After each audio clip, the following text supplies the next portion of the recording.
Hi there, I'm Christine Whittemore, Chief Simplifier of Simple Marketing Now, and I'd like to take you through some good steps for housekeeping on your website.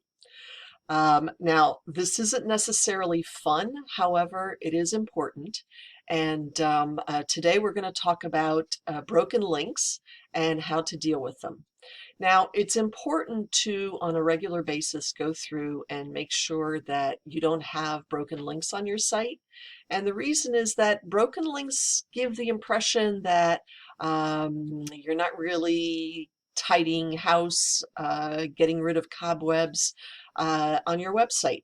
So this means that you have a good experience for readers of your content. They don't encounter those broken links, and it's also a sign, a good sign in terms of reputation and all those good things that Google looks for when serving content in search results. Okay, so if you're ready, let's go and attack the world of broken links.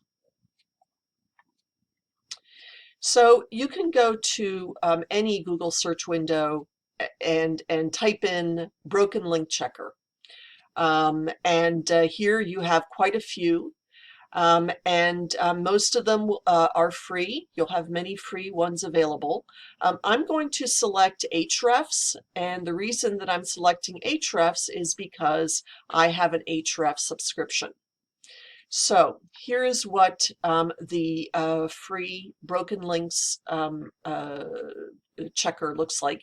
You would enter in your domain name, and it'll churn through and you'll get some results. And here, this is showing you some of my dirty laundry. I have 76 pages with broken links. So I need to take care of that. Essentially what you're doing when you're fixing broken links is you're going to go through and in here, what I like with this broken link checker, and most of them do this, it shows you what the link is and also what the anchor text is that you used for the link. And that allows you to go directly to that blog article, and here I can open it up. I can open up my my content management system and then go find those links and address them.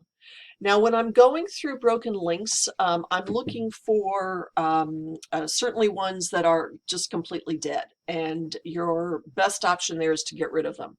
But if it's really an important part of your content, of your article, you may want to find another resource to plug in there instead of what you used. Anyhow, it does take time.